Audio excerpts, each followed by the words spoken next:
श्रीभ्यः जयो नमः श्रीभ्यः नमो अरहन्ताय नमो सिद्धाणं नमो आयनीयाणं नमो वज्रायाणं नमो योगे सर्वसापूर्णम्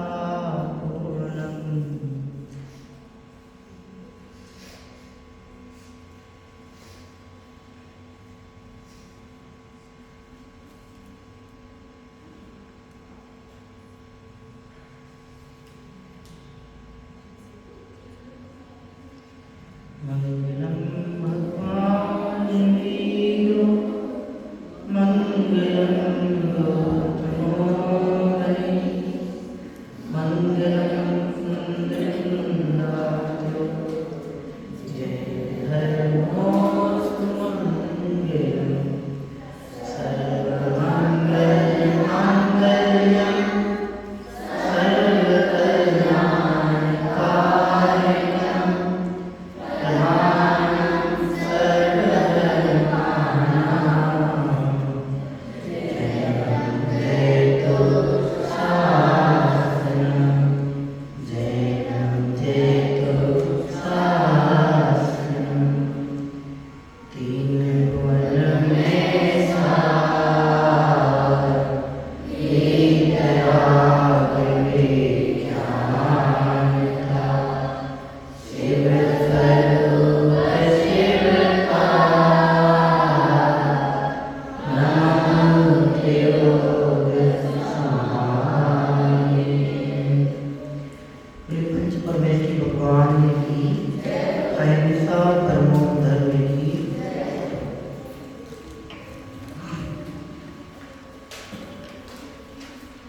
पंडित प्रवर दौलत राम जी साहब द्वारा विरचित।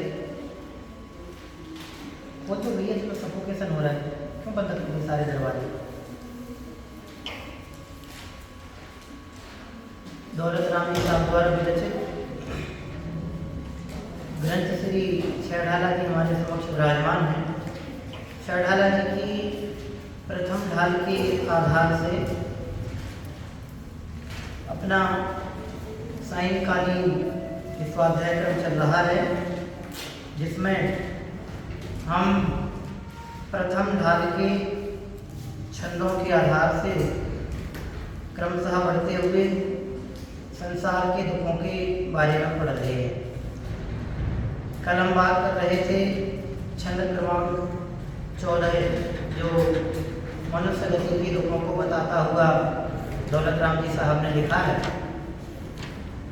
हम और आप सभी मनुष्य गति में हैं, तो ये जो दुख यहाँ प्रारंभ हुए मनुष्य गति के, ये दुख किसी और के नहीं है, ये मेरे दुख हैं। वस्तुतः हमें ऐसा लगने लगता है कि हमें तो कोई परेशानी है नहीं, हमारे यहाँ तो सब प्रकार की सुविधाएं हैं, सब प्रकार की निश्चिंतताएं हैं, हमें तो कोई कमी है नहीं, तो फिर हम किस बात से दुखी? तो यहाँ जन्म गर्भ काल से लेकर के इस समय हम इस धरती पर नहीं आए थे, गर्भावस्था में थे, तो गर्भावस्था से लेकर के कैसे कैसे दुख हमने भोगे उसकी बात यहाँ से प्रारंभ हुई। अब इसके बाद जैसे गर्भावस्था में हमने दुख प्राप्त किए, फिर गर्भावस्था से जैसे ही बाहर आए, जन्म हुआ, तो उस काल में कैसे कैसे दुख हमने भोगे उसकी बात है। तो अपने को उस समय इतना ज्ञान विकसित नहीं होता है, तो अपने को याद नहीं है, लेकिन हम सामने जो प्रत्यक्ष परिस्थितियां बनती हैं, घटनाएं होती हैं, उनको उदाहरण रूप में विराजमान करें तो ये दुख प्रत्यक्षता प्रतिभाषित होते हैं। जन्म लेने वाले बच्चे को देखें तो देखो, सबसे पहले जब वो जन्म लेता है तो रोता हुआ आता है, एक भी बच्चा हंसते हुए नहीं आता है। तो उसके रुदन काल से हमें प्रेरणा प्राप्त करनी चाहिए कि संसार में आना सुखदायी नहीं है। एक सामान्य रूप में कथन कह, ऐसा कहीं लिखा नहीं है। वो आते ही साथ रो रहा है, इसका मतलब संसार में सुख नहीं है, ये जगह भी सर्वोत्तम नहीं है, इस जगह से भी कुछ उत्कृष्ट है जिसकी प्राप्ति के लिए हमें यहाँ से पुरुषार्थ करना है। मनुष्य पर्याय अन्य गतियों की अपेक्षा, मनुष्य गति अन्य गतियों की अपेक्षा किसी अपेक्षा से ठीक ही है, लेकिन सर्वथा ठीक हो, 100% ठीक हो, ऐसा नहीं है। क्यों? क्योंकि ये भी संसार का ही एक प्रतिरूपक है, ये भी संसार का ही एक रूप है। यहाँ पे भी संसार से संबंधित विभिन्न प्रकार की परिस्थितियां बनती हैं और उन परिस्थितियों में यदि हम अपनत्व करते हैं, उनमें एक में उपना स्थापित करते हैं, उनमें अच्छा बुरा मानते हैं, तो निश्चितता पर दुख की परिपाटी पुनः प्रारंभ हो जाती है। इसलिए मनुष्य गति प्राप्त करके भी, सब प्रकार की अनुकूलताएं प्राप्त करके भी, सारी प्रकार की सुविधाएं प्राप्त करके भी संतोषित नहीं हो जाता। सुविधाओं का मिलना ये हमारे पूर्व पुण्य का प्रतिफल है। हमने पूर्व जन्म में कोई अच्छे कार्य किए होंगे, शुभ कर्म किए होंगे, जिनके प्रतिफल में हमें पुण्य का अनुबंध हुआ और उस पुण्य के बंधने के उपरांत हमें सुख सामग्रियों की प्राप्ति हुई। इसलिए इसमें ज़्यादा हर्षित होने की आवश्यकता नहीं है, और ये भी कोई गारंटी नहीं है कि आज जो अपने साथ है वो कल में भी रहेगा। मनुष्य पर्याय में हमको जो भी सुविधाएं आज मिली हैं, ये सुविधाएं कल में हमारे साथ रहेंगी, इसकी भी कोई गारंटी नहीं है। इसलिए ज़्यादा खुश होने की भी आवश्यकता नहीं है और ज़्यादा रोने की भी आवश्यकता नहीं है। क्यों? क्योंकि अपने को जितना मिला है इतना भी कई मनुष्यों को नहीं मिलता या नहीं मिला है। इसलिए जितना मिला उसमें संतोषित होकर के अपने मन को, अपने पुरुषार्थ को धर्म मार्ग में लगाने का प्रयास हमें करना चाहिए। पुण्य से प्राप्त सामग्रियों का इतना प्रयोग तो हम कर ही लें पुण्य रूप में कि आने वाले समय में हमें हीन पर्याय प्राप्त नहीं होंगे। पुण्य से प्राप्त जो सामग्रियां हैं उनका यदि हम मिसयूज करेंगे, दुरुपयोग करेंगे, तो उसके प्रतिफल में पाप का अनुबंध होगा, और पाप का अनुबंध ऐसा होगा कि आने वाले टाइम में ये सामग्रियां तो हमको नहीं मिलेंगी, लेकिन जो हम नया पाप का बंध करेंगे उस पाप के कारण से हमें और कुगतियों में जाना पड़ेगा, और फिर हम कुगतियों के दुख पड़ के आए, छिपकली बन गए। अब छिपकली जरूर मानती है कि मैंने छत को संभाल रखा है, लेकिन छिपकली को देखने वाले जितने हैं वे क्या करते हैं, बेचारी कौन सी पर्याय में देखो कीड़े खा के पेट भरने पड़ते। ऐसी हीन पर्यायों को प्राप्त करने का कोई औचित्य नहीं है, भाव का बर्बाद होना ही। वह यहाँ आकर के भी मनुष्य बन के भी हमने भी अच्छे कार्य नहीं किए, अपने पुरुषार्थ को धर्म मार्ग में नहीं प्रवर्ताया, तो फिर ये पर्याय भी वैसी अन्य पर्यायों की तरह बर्बाद चली गई, तो फिर क्या मतलब निकलने वाला है मनुष्य जीवन प्राप्त कर। अब हम मनुष्य बन गए, इतने दुख प्राप्त करने के उपरांत यहाँ आ गए, अब हमें इतनी समझ हो गई, तो अब इस समझ का सदुपयोग इस रूप में करना है कि अब ये जो पंच परावर्तन रूप परिभ्रमण की अपनी परिपाटी चल रही है अनादिकाल से लेकर अब तक, अब ये जो समझ विकसित हुई है, इस समझ को एक मजबूती प्रदान करें। ऐसी मजबूती कि बस भैया अब अपने को भ्रमण नहीं करना है। इस उद्देश्य को हम सिरोधार्य करेंगे, सबसे पहले प्राथमिकता देंगे, तो फिर जाके ये भाव विराम की प्रक्रिया का शुभारंभ होगा। मनुष्य बन गए, इतने में हम संतोषित हो जाएं, सामग्रियां सुख की प्राप्त हो जाएं, इतने में ही संतोषित होकर बैठ जाएं कि अपने को कोई कमी नहीं, मस्त रहो, घर पे खाओ पियो पड़े रहो, तो उससे तो प्रमाद का पोषण होने से पाप ही होता है। क्यों? प्रमाद भी अपने आप में एक पाप ही है। इसलिए इन दुखों को पढ़ करके इतनी प्रेरणा अपने को अवश्य प्राप्त करनी है कि ऐसे दुख हमें पुनः प्राप्त नहीं हो। इस उद्देश्य से हम इन एक एक दुखों को, एक एक गति के दुखों को पढ़ते हुए ये जानने का प्रयास कर रहे हैं कि संसार की किसी भी गति में, किसी भी अवस्था में किंचित मात्र भी सुख नहीं है। जहां जहां हमारी नजर जाती है वे सारे के सारे प्रकल्प दुख के ही। और जितनी जितनी अवस्थाओं के बारे में हम जान पा रहे हैं, उन सर्व अवस्थाओं में एक अवस्था को छोड़ करके सर्व अवस्थाओं में सिर्फ और सिर्फ दुख ही है। जो एक अवस्था छोड़ी वो अंतिम सिद्ध अवस्था समझो, वही पूर्ण सुख है और इसके अलावा कहीं सुख नहीं है। बाकी सारी अवस्थाएं संसार की हैं। इसलिए ये बात अपने उद्देश्य में होनी चाहिए कि हमें भी प्रभु आपके समान सिद्धत्व को प्राप्त होना है, हमें भी आपके समान सिद्ध बनना है, हमें भी शाश्वत सुख प्राप्त करना है, हमें भी ऐसा सुख चाहिए जिसका कभी अभाव नहीं। एक समय का सुख नहीं चाहिए, गर्मी लगी एसी चला ली और अपने आप को सुखी मान के बैठ गए, वो तो मूर्खता है। क्योंकि कंटिन्यू एसी में बैठे रहेंगे, थोड़ी देर बाद ठंडी लगने लगेगी। इसलिए एक समय के सुख को शाश्वत सुख मान करके अपने पुरुषार्थ को सही दिशा में नहीं लगाना या रोक देना, ये तो अपने स्वयं के साथ में छल है। इसलिए ये बात अपने समझ में आ जानी चाहिए कि ये जो संसार है जिसको हम चार गति रूप में पढ़ रहे हैं, इनमें कहीं पर भी किंचित मात्र भी सुख नहीं है। इतने धर्मात्मा हुए, इतने अनंत तीर्थंकर हुए, सबने यही प्रोसेस अपनाई है, सबने यही जाना है कि संसार में किंचित मात्र भी सुख नहीं है। सुख स्वभावी एकमात्र मैं हूँ, मेरे सुख का संबंध मात्र और मात्र मुझसे है, अन्य किसी से मेरे सुख का संबंध नहीं है। ऐसा समझ करके यदि हम कार्य करेंगे तो संसार विराम की प्रक्रिया प्रारंभ कहलाएगी। अन्यथा पर दुखी होने के प्रकार तो बहुत सारे एक एक गति के दुख पढ़ करके हम ये बात प्रेरणा प्राप्त कर रहे हैं। समझ में है ना?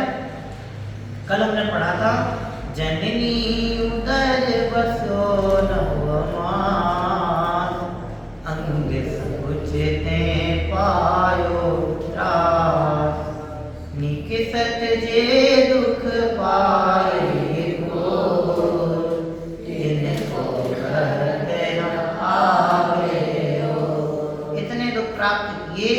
मनुष्य पर्याय प्राप्त करने के साथ में कि उन दुखों के कहने का कोई किनारा नहीं है, अंतिम चरण नहीं है, छोर नहीं है।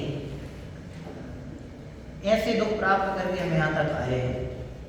अब जन्म हो गया, जन्म होने के बाद में कैसे कैसे दुख होते हैं उसकी बात भी यहाँ आगे वाले छंद में अपन पढ़ेंगे। देखो, अब गर्भ निवास और प्रसव काल के दुख ये हमने पढ़ लिए। अब गर्भ निवास और प्रसव काल के दुखों के बाद अब धीरे धीरे बचपन में आता, बड़ा होता जाता है, बाल अवस्था में रहता है, बाल्यावस्था में रहता है। उस बाल्यावस्था के क्या दुख है, बचपन में किस किस तरह के दुख होते हैं, और उसके आगे युवावस्था में कैसे दुख होते हैं, युवावस्था के बाद प्रौढ़ावस्था में कैसे कैसे दुख होते हैं, फिर उसके बाद आगे और वृद्धावस्था होती है उसमें कैसे दुख होते हैं। और मृत्यु तो अपने आप में एक दुख है।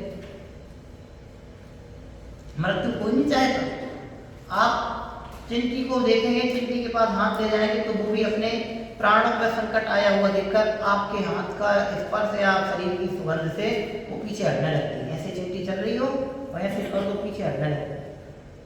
अरे जहरीले नाम, जिन अपन को पता है कि इसको छुएंगे और हमें डर लेगा तो अपनी मृत्यु हो जाएगी, वे नाम भी कोशिश करते हैं कि बचने अपन जाएं उनके पास, और वे अपने से बचने की कोशिश करते हैं। वे हमारे लिए नाक के भयंकर लगते हैं और उनके लिए हम भयंकर लगते हैं। वे भी अपने प्राणों की रक्षा के लिए प्रयास करते हैं। जब अति हो जाती है, लोग नहीं मानते तो फिर वे डस देते हैं। सबको अपने प्राण प्रिय है, कोई भी प्राणी मरण नहीं चाहता। मृत्यु सबके संसार में जितने सबकी मृत्यु होती है, अमर कोई नहीं है। सिद्धों के अलावा इस विश्व में कोई भी अमर नहीं है। सिद्धत्व ही अमरता है, वहाँ अन्य कहीं अमरत्व नहीं है। यदि अमर होना है तो वही अवस्था है, इसके अलावा कहीं अमरपना नहीं है। तो अपन तो पढ़ते हैं अमृत होता है, और जो फूले पी लेता है एक बूंद दो बूंद तो वो कभी मरता नहीं है। अमर होते हैं कौन? जो अपने स्वभाव को जानते हैं, जो अपने को ज्ञान स्वभाव भी मानते हैं, वे अमर होते हैं। यहाँ बैठ हम अमर है कि नहीं है? हैं, ज्ञान स्वभावी ज्ञान मेरा स्वभाव है, यही मेरी अमरता है। और ये शरीर नियमन है। क्यों? क्योंकि इसमें ज्ञान नहीं है। ये तो पुद्गल है, एक बात। दूसरी बात, प्रत्येक द्रव्य अमर है। 6 द्रव्य है ना, कोई भी द्रव्य का अमर है, माने किसी भी द्रव्य का कभी भी अभाव नहीं होता। 6 के 6 द्रव्य सदाकाल विद्यमान है, एक भी द्रव्य का कभी अभाव नहीं होता। तो एक इस अपेक्षा से भी समझ सकते। इसलिए यदि हम अमर होना चाहते हैं तो हम अपने स्वभाव का अवलंबन लें। जो स्वभाव का अवलंबन लेते हैं वे सिद्धत्व को उपलब्ध होते हैं। मैं जानने वाला हूं, ऐसी स्वीकृति अपने को बने तो फिर ये जो राग आदि के दुख हैं अपने आप छूटे। दुख तो राग का है, ये संयोग या सामग्रियों का दुख नहीं है। जैसे हम यहाँ बैठे हैं, हमें इंडिया पाकिस्तान सबके बारे में जानते हैं, लेकिन यहाँ बैठे बैठे अपने को पाकिस्तान से क्या दुख? कोई नहीं, अपने साथ से रहे, हम नहीं जान रहे बैठे। लेकिन जब हम जानने लगे पाकिस्तान ने ऐसा किया, तो यहाँ बैठे बैठे टीवी देखते देखते, न्यूज देखते देखते, पाकिस्तानियों ने हिंदुस्तान की बॉर्डर पे ऐसा किया, बैठे बैठे अपने परिणाम खराब करेंगे, द्वेष करेंगे और उस द्वेष से दुखी होंगे। और जो राग द्वेष नहीं करते, सबको समान दृष्टि से देखते हैं, सबकी अपने अपने उदय है, अपने अपने उदय को भोग रहे हैं। जिसका जैसा उदय उसके वैसे परिणाम। ऐसा जो समझदारी रखते हुए ऐसी समझ रख करके निर्णय लेते हैं, वे मस्त रहते हैं, उन्हें कोई मतलब नहीं आप जाना, हम तो अपनी मौज से रहते हैं। लेकिन जो दूसरे के क्रियाओं में, दूसरों के कार्यों में हस्तक्षेप करते हैं या रुकावटें पैदा करते हैं, रुकावटें डालना चाहते हैं, अपने अनुसार प्रवर्ताना चाहते हैं, परिणमाना चाहते हैं, वे राग द्वेष के कारण सुखी दुखी होते रहते हैं। हमने आपको अपने अनुसार परिणमाना चाहा, आप हमारे अनुसार नहीं परिणमे, हमारे अनुसार आपने काम नहीं किया, तो हम आपसे रुष्ट हो जाएंगे, द्वेष करने लगेंगे, द्वेष करेंगे तो दुखी होंगे। और हमने अपने अनुसार आपको परिणमाना चाहा, हमने कहा अच्छे बैठ जाओ, सब तो कमर सीधी करके सब बैठ गए। तो कमर सीधी करके बैठ गए, मैंने देखो क्या बात, स्वयं भी मैं खुश हो गया, मेरी बात सब मानते हैं। ऐसा करके सबकी प्रशंसा कर दी, राग करने लगे, बहुत प्यारे बच्चे हैं। हमने अपने राग का पोषण किया और थोड़ी देर जब बाद अनुराग टूटा तो दुखी हो गए। तो ये राग द्वेष की प्रक्रिया से दुख है। हमारे भीतरानी भगवान 1% दुखी नहीं है।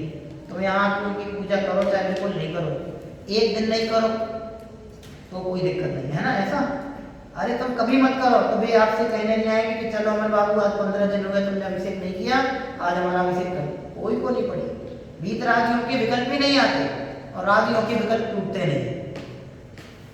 जिनके विकल्प नहीं टूटते वे किसी भी परिस्थिति में सुखी नहीं होते, और जिनके विकल्प उत्पन्न नहीं होते वे कभी किसी कंडीशन में दुखी नहीं होते। इसलिए राग द्वेष की जो प्रक्रिया अपने अनवरत रूप से चलती आई, जिसके कारण ये सारा संसार खड़ा हुआ है, उस प्रक्रिया को विराम देने के लिए सारी चीजें बन पड़ रही हैं। समझ में आया ना? एक एक गति के दुख पर पड़ते जा रहे थे। तो मनुष्य गति में अब वो जन्म लेने के बाद बाल्यावस्था में प्रविष्ट हो रहा है। और उस बाल्यावस्था में कैसे कैसे दुख, आप सब बाल्यावस्था में अभी हैं।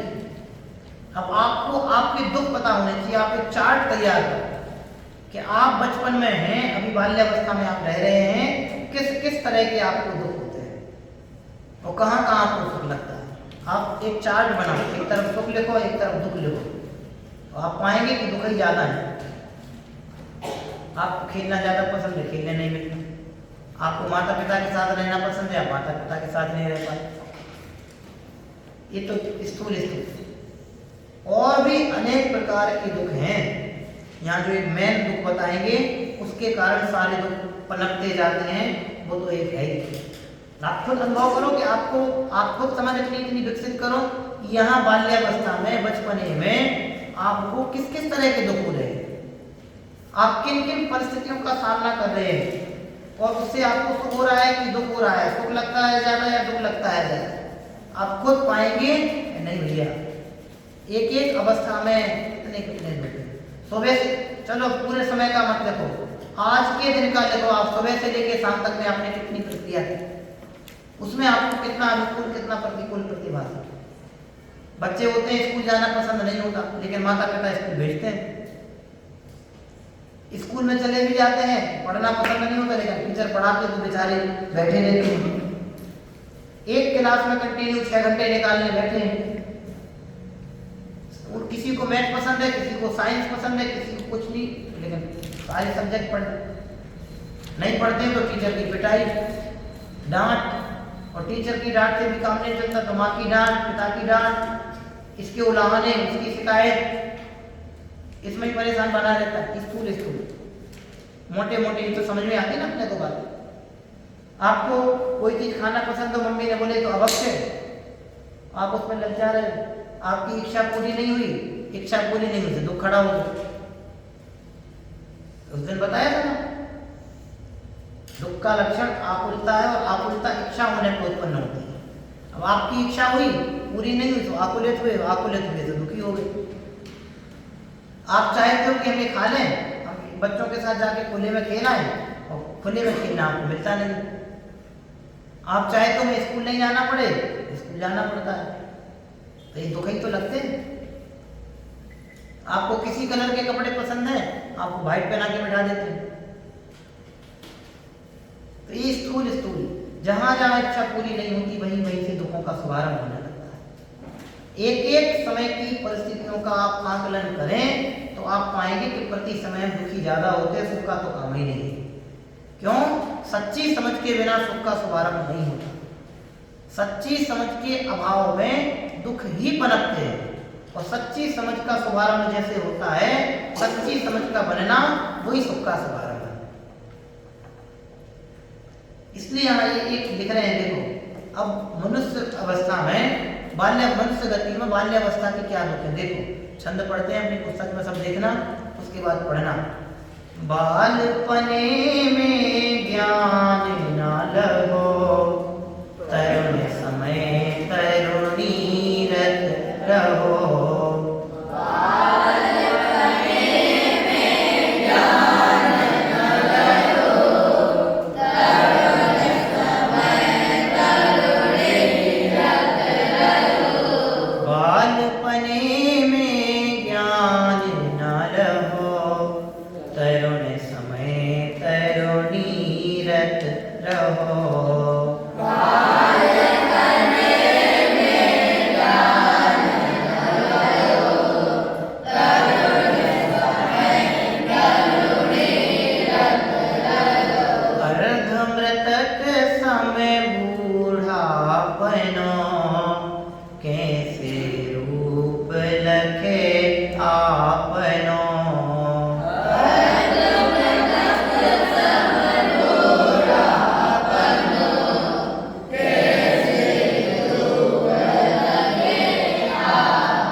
ज्ञान नायन नहीं ने प्राप्त किया है, नहीं प्राप्त कर सका।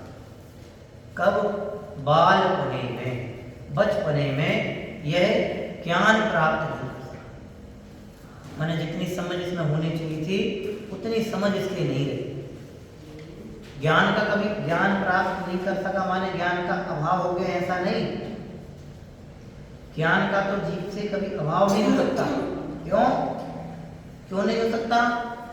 क्योंकि ज्ञान मेरा स्वभाव है, और स्वभाव का कभी अभाव नहीं होता है। अपन पढ़ते हैं गुरुदेव के प्रवचनों का यह है, स्वभाव का कभी अभाव नहीं होता, और विभाव सदाकाल टिका नहीं रहता। जिसका अभाव हो जाए वो कभी स्वभाव नहीं होता। ऐसा पूरा एक बात कहता उनका। अब ज्ञान का यदि अभाव हो जाए तो फिर उसका स्वभाव, उसकी संचेतना कैसे कही जाएगी जीव? जीव की तो विशेषता ये है कि वह ज्ञान स्वभावी है और उसका कभी अभाव नहीं होता। उसका त्रैकालिक गुण है, सदा काल किसी भी परिस्थिति में रहे, उसका विशेष गुण है, पाया जाएगा। उसके बिना जीव हो ही नहीं सकता। कम हो जाए, ज्यादा हो जाए, पूर्ण हो जाए, कोई अलग परिस्थिति है, बात है। लेकिन खत्म हो जाए, नष्ट हो जाए, उसका अभाव हो जाए सर्वथा, ऐसा नहीं। तो यहाँ प्राप्त नहीं कर सका माने जितना ज्ञान उसका विकसित होना चाहिए तो उस ज्ञान के उतने विकसित ना होने के कारण वह, अपन देखते हैं ना छोटे छोटे बच्चों को, माएँ बोलती है तो ना समझे, कहाँ क्या बोलना उसे नहीं पता, किससे क्या बोलना उसे नहीं पता, कहाँ क्या करना बच्चे को नहीं पता, भगवान की विनय कैसे करना नहीं पता। तो उस ना समझ के कारण, उस ना समझी के कारण, ज्ञान के पूर्ण विकसित ना होने के कारण यह ऐसा कह रहे हैं कि प्राप्त ना कर सका। क्या? ज्ञान ना लहो, ज्ञान प्राप्त नहीं कर सका। उतनी समझदारी उसकी नहीं रही, तो उस समझदारी के अभाव में नाना प्रकार की क्रियाएं करता है, मस्ती करता है। उसे पता है कि हम आग पे हाथ रखेंगे तो जलेंगे, लेकिन उसका ज्ञान इतना विकसित नहीं होता है तो वो आग को छूता है। एक उदाहरण आपको बहुत पहले दिया था, एक छोटा सा बच्चा है, घर में दीपक जल रहा है, लालटेन जल रही है और लालटेन में वो नम होती है, उसके कारण कांच गर्म हो जाता है। अब बच्चे ने तो पहली बार लालटेन देखी, उसको नहीं पता, तो बार बार बच्चा, उसे ये नहीं पता ना, उसके ज्ञान इतना विकसित नहीं हुआ है कि ये गर्म हो गया हो।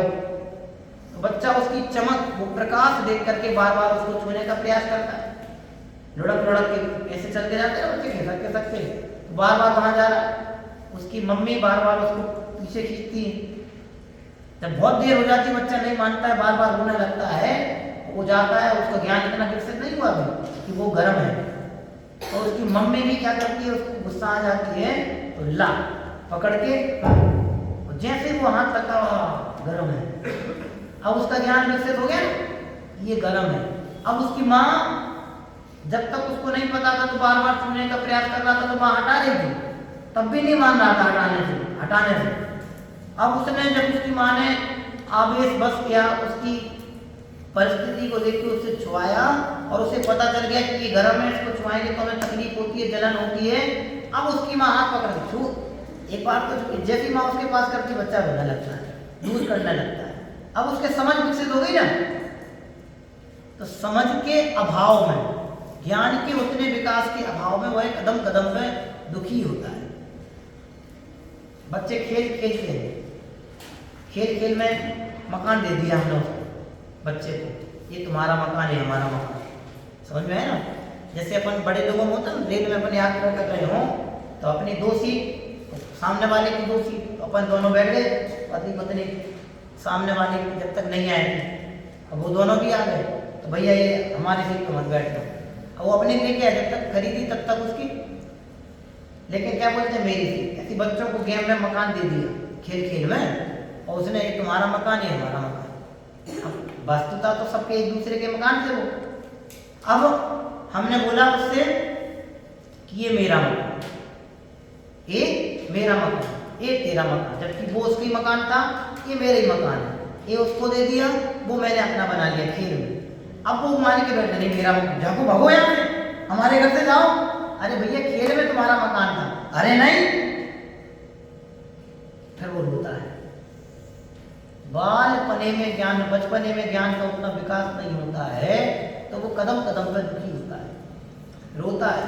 ज्ञान के विकसित ना होने के कारण अनेक प्रकार की परिस्थितियों का सामना करना पड़ता है, और उन परिस्थितियों के कारण जो प्रतिफल अपने को प्राप्त होते हैं उनके कारण से दुखी ही होता है। इसलिए यहाँ लिखा बालपने में ज्ञान ना लो। आगे क्या लिखा, तरुण समय तरुणी रत रहो। अब युवावस्था को जब प्राप्त होता है तो वहां उसका विवाह होता है, तो तरुणी स्त्री में ही रत होकर के अनेक प्रकार के, नाना प्रकार के दुख प्राप्त करता है। क्षयुग सब ज्ञान होता है, उसमें भी अक्षर बराबर ज्ञान, शब्द ज्ञान, ऐसे क्रम से वृद्धि को प्राप्त होता है। पहले बचपन में इतने अक्षरों का ज्ञान होगा, फिर इतने शब्दों का ज्ञान होगा। इसका अपन पढ़ते हैं ना मनोविज्ञान में कि 18 वर्ष की उम्र तक में इतने हजार इतने शब्दों को जानने लगता है। तो धीरे धीरे उसका ज्ञान विकसित होता है।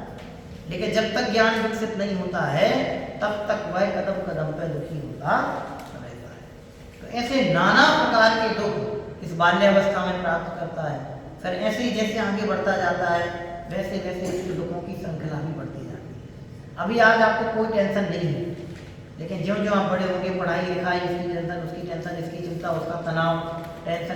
कितने बच्चों के अपन उदाहरण पढ़ते हैं, 7 साल का बच्चा सुसाइड कर लेता है। अभी पढ़ा एक 4 साल का बच्चा, उसको टेंशन, तनाव, डिप्रेशन। अभी कुछ ही दिन पहले की घटना पड़ी, कैसे हो जाता है? जिस बच्चे को मतलब बराबर अपने पजामा पहनना नहीं आता है, वो बच्चा टेंशन में चला गया। आप सोचो ऐसी बात, लेकिन परिस्थितियां बन नहीं आ रही नहीं। इसलिए अपने को इतनी समझ हो गई है, अपन इतना समझने लगे हैं, तो ज्ञान का दुरुपयोग नहीं करना। जो ज्ञान का दुरुपयोग करते हैं उनका ज्ञान विकसित नहीं हो पाता है, ऐसा समझ। अपने को इतना जो प्राप्त ज्ञान है वो पर्याप्त है, उसका सदुपयोग अपने को करना है। ऐसी समझ रखेंगे तो हम सब प्रकार के दुखों से मुक्त होते जाएंगे। ज्ञान स्वभाव के आदर से ही दुखों से मुक्ति मिल सकती है। इसके अलावा इस विश्व में कोई दूसरी ऐसी चीज नहीं है जो हमें अनंत प्रकार के दुखों से मुक्ति दिला सके। ऐसा अपन को समझ करके यहाँ लिख रहे हैं, बालपने में ज्ञान ना रहो। बचपने में ज्ञान नहीं होता है, उस बाल्यावस्था में उतना ज्ञान उतना परिपक्व नहीं होता है तो दुखी होता है। जो खिला दिया सो खा लिया, जो पिला दिया सो पी लिया, उसे क्या पता भक्ष है भक्ष क्या है। तो बेटे अपने को इतनी समझ अभी हो गई, तो अब अपन को ऐसा आगे नहीं करना है कि जिसके कारण से ज्ञान के स्वभाव की विराधना का अधिक दुष्फल है। विराधना के प्रतिफल में संसार की प्रक्रिया खड़ी होती है। अपन जैन बन गए हैं, जैन कुल मिल गया है, तीर्थंकर भगवंतों का शासन मिल गया है, ऐसा समझ करके जितनी समझ अपने को हो गई है। देखो 8 साल 11 साल की उम्र में तो कुंद महाराज दीक्षा लेके चले गए थे, और अपन 15 17 20 25 साल के हो गए तो अपने को जूं नहीं देंगे। इससे बड़ी बात अपने लिए भयंकर बात क्या होगी? हम दीक्षा नहीं ले पाए। बच्चे बोलते हैं ना दीक्षा लेना है, पंडित साहब बोलते हैं कि 30 साल की उम्र तक जब तक अच्छी समझ विकसित नहीं हो जाए तब तक सोचना मत। पहले ये क्यों बोलते हैं? दीक्षा के लिए मनाही नहीं करते हैं, ये इसलिए बोलते हैं कि उस चीज के बारे में संपूर्ण ज्ञान लो, उसके बारे में सब कुछ समझो। मार्ग तो वही है। ऐसे यहाँ एक धीरे धीरे हर एक चीज को समझते जाएं, अपने ज्ञान को बढ़ाते जाएं, अध्ययन के माध्यम से, स्वाध्याय के माध्यम से, पठन पाठन के माध्यम से। ये सारे ज्ञान को बढ़ाने के आयाम हैं, साधन है। अब ज्ञान बढ़ता जाएगा, धीरे धीरे समझ विकसित होती जाएगी, उस समझ के आधार से अपना चिंतन बढ़ता जाएगा, फिर अपन सारी चीजों को समझने लगेंगे। नहीं समझेंगे, समझ के अभाव में दुखी होंगे। ठीक है, ऐसा समझ करके यहाँ अपने को ऐसा निर्णय करना है कि ये लिख रहे हैं ना, ज्ञान ना रहो। ज्ञान ना रहो तो दुखी होता है, तो इसका मतलब क्या लिया कि ज्ञान के अभाव में जीव दुखी होता है। लेकिन ज्ञान स्वभाव की स्वीकृति में सुख ही सुख होता है। तो अपन ज्ञान स्वभावी है ऐसा स्वीकार करके प्रति समय अपने ज्ञान स्वभाव का महात्मा बना करके उस ज्ञान के प्रति आदर भाव बनाए रखेंगे, तो निश्चित ही जो ज्ञान है उस ज्ञान के प्रति आदर भाव ही हमें केवल ज्ञान की प्राप्ति में सहायक होगा। हम सबको भी उसकी उपलब्धि हो, ऐसी परम पवित्र भावना से अभी विराम लेते हैं। ओम नमः शिवाय।